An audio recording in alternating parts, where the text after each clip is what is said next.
God versus Nature, the conflict between religion and science in history. Chapter 13, Reason, Morality, and Purpose. One crucial reason for the continued influence of religion today is that it is considered the only source of objective moral guidance. Religion has preempted the field of morality, including the way people think about meaning and purpose in their lives. Even prominent atheists and secular skeptical organizations share the premises of religious ethics. Morality needs a foundation in reason, not revelation or subjective feelings. In order to find a reason-based approach to morality, let us first turn to the greatest philosopher of the culture that created science. The Ethics of Aristotle. Aristotle is arguably the first philosopher to create a fully secular theory of morality. For Aristotle's teacher, Plato, morality comes from a godlike form of the good. But for Aristotle, morality comes from the observable facts of human nature. Like most of the Greeks around him, Aristotle saw ethics or morality not centered on self-sacrifice, as in Christianity, but as the means to a successful life. For Aristotle, morality is about living one's own life to the fullest, being a great-souled man, and being justly proud of one's accomplishments. He argues that if one takes the phrase lover of self in a proper sense, quote, the good man should be a lover of self, for he will both himself profit by doing noble acts and will benefit his fellows, unquote. Aristotle claimed that the proper end of one's life is eudaimonia, which is often translated as happiness, though it means something closer to living a full, flourishing human life. He held that this could generally be achieved, assuming no serious misfortune, by living according to a set of virtues, including courage, justice, temperance, and pride. Virtues do not give us a set of rigid, out-of-context rules or commandments, such as do not lie, which we must follow. Rather, they are guides, principles of action to be applied appropriately in any given situation. Unfortunately, Aristotle's ethical system was not historically influential, in part due to its own deficiencies. His theory of the golden mean presented each virtue as the mean on a scale between extremes. For example, when it comes to facing danger, having too much fear is the vice of cowardice. Having too little fear is the vice of foolhardiness. Having just the right amount of fear is the virtue of courage. How is one to determine the right amount for each virtue? Aristotle did not have a good answer. He seemed to imply that one should observe and emulate those who are regarded as great men. Ultimately, Aristotle's defense of his virtues seems to be circular. Life as the source and standard of value. The concepts good, evil, right, and wrong, at the root of morality, are concepts of value. But is this type of concept, quote, an arbitrary human invention, unrelated to, underived from, and unsupported by any facts of reality, unquote? If not, what facts of reality give rise to the need for such concepts? This was the question asked by Ayn Rand. Rand answered that it is the phenomena of life that leads to good, evil, right, wrong, and all the other concepts of value. She characterized life as, quote, a process of self-sustaining, goal-directed action, unquote. Every aspect of a living organism is goal-directed and purposeful, although generally not at a conscious level. A plant turns its leaves toward the sun in order to get light. It probes its roots into the ground to get nutrition. A squirrel gathers nuts in the fall in order to sustain itself during the winter, and it does all the other things it does in order to sustain its life. Rand observed that life is conditional. Living things must take certain actions, or they go out of existence. They die. This led Rand to the insight that life is the root of all value.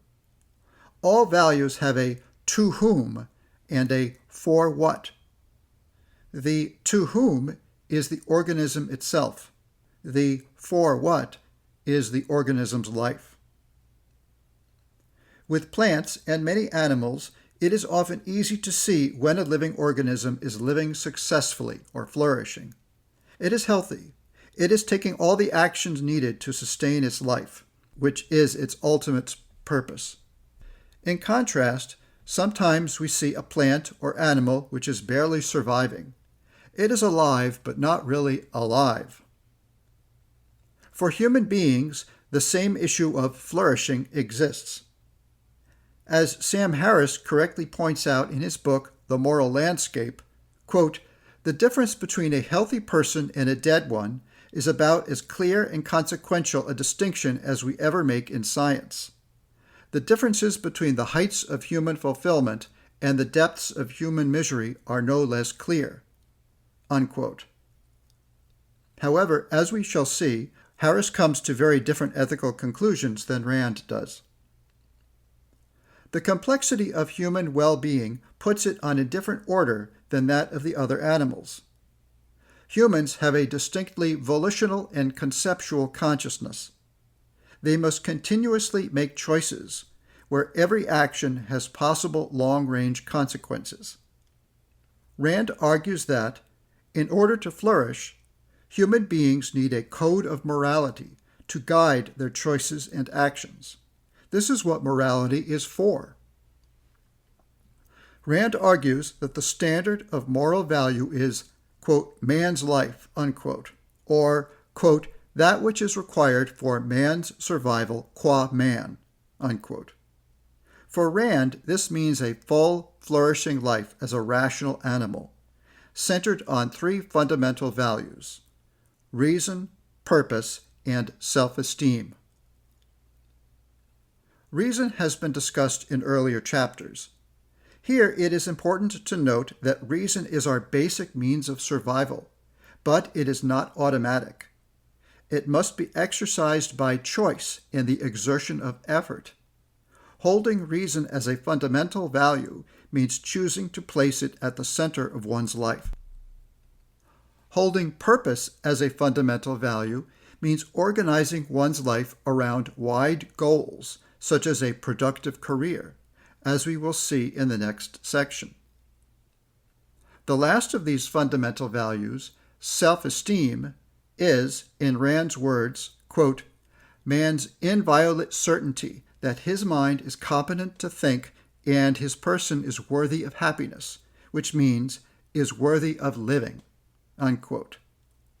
Self-esteem must be earned by consistently acting in accordance with one's values. The moral principles necessary for the achievement of these values may be summarized by the 7 virtues that Rand identifies: rationality, independence, productiveness, integrity, justice, honesty, and pride. The central virtue of this list, which underlies all the others, is rationality, the commitment to the full use of reason as a guide to one's thoughts and actions. Rand conceives each of the other virtues as a form of recognizing facts of reality and acting accordingly. For example, she writes, quote, honesty is the recognition of the fact that the unreal is unreal and can have no value, that neither love nor fame nor cash is a value if obtained by fraud, that an attempt to gain a value by deceiving the mind of others is an act of raising your victims to a position higher than reality, where you become a pawn to their blindness. Unquote. For an in-depth discussion of all these virtues, including issues such as benevolence and charity, which are entirely compatible with Rand's ethics, See Tara Smith's Ayn Rand's Normative Ethics, The Virtuous Egoist. Purpose as self-generated.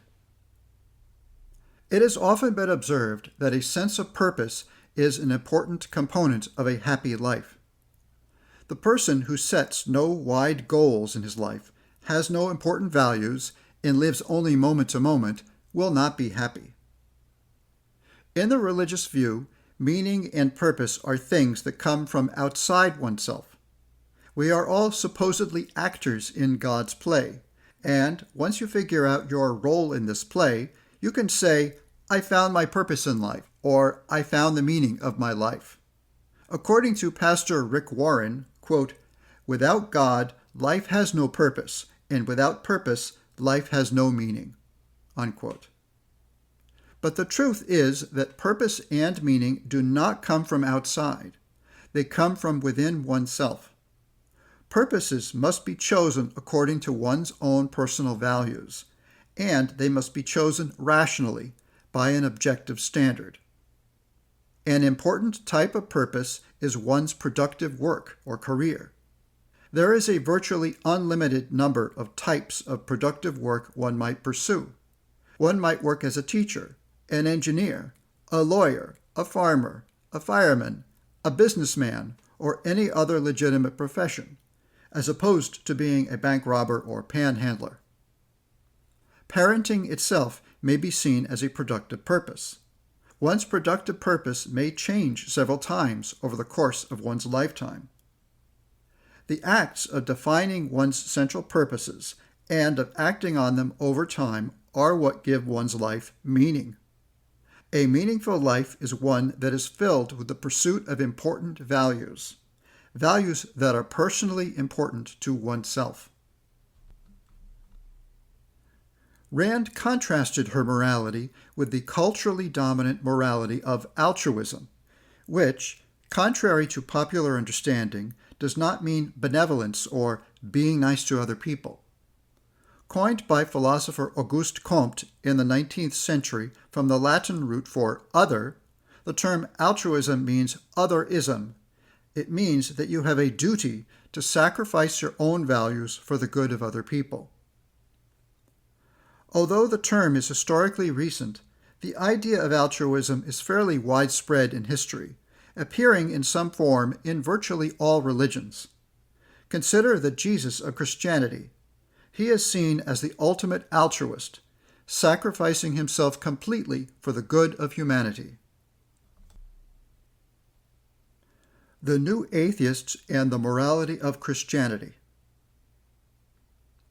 The atrocities of 9/11 provided a horrific demonstration of the destructiveness of religion. A handful of atheist writers, sometimes called the New Atheists, reacted by writing books about the harmfulness of religion. These writers included Christopher Hitchens, Richard Dawkins, and Sam Harris, among others. The New Atheists have been courageous and articulate in their attacks on religion. But their own views on the foundation of morality have been, at best, not particularly coherent, and, at worst, taken directly from religion. Christopher Hitchens says that there is an innate conscience possessed by, quote, everybody but the psychopath, unquote, which tells us what is right and wrong. But this ignores the variety of ethical norms of individuals and societies throughout history. As just one example, the practice of slavery was considered morally proper through much, if not most, of human history. Does that make it acceptable? How does this innate conscience allow us to just know what is right and wrong? Hitchens has no answer. Richard Dawkins talks about a moral zeitgeist that is a general consensus within a society about what is right and wrong. This moral zeitgeist is always changing, as people change their ethical views over time. But this amounts to social subjectivism. Sam Harris seems to be more serious in his attempt to provide a scientific basis for morality. He claims to subscribe to ethical realism, the view that, quote, in ethics, as in physics, There are truths waiting to be discovered, and thus we can be right and wrong in our beliefs about them." Unquote. Harris sees the fundamental fact behind ethics to be that conscious organisms can feel pleasure or pain. Harris grounds his ethics in his intuitions. These tell him that the standard of the good is happiness, and the standard of the evil is suffering. However, he does not mean that one should pursue one's own happiness and avoid one's own suffering. The standard of value is the total pleasure and pain of every conscious organism in the world. Given the many billions of such beings, the value of one's own happiness shrinks effectively to zero. This is essentially similar to the theory of utilitarianism developed by Jeremy Bentham, in which the standard of good is often summarized as the greatest good for the greatest number. The resulting moral ideal becomes virtually identical to that of Christianity: self-sacrifice for others. There is one essential commonality between these views of the foundation of morality. Hitchens' innate conscience, Dawkins' moral zeitgeist, and Harris's intuitions all amount to the consciousness of individuals or groups of people. These are all examples of the primacy of consciousness. In contrast, Rand establishes the foundation of her morality in basic observable facts of reality, notably in our nature as living beings who survive by choosing to use our conceptual faculty. Rand's view is based on the primacy of existence.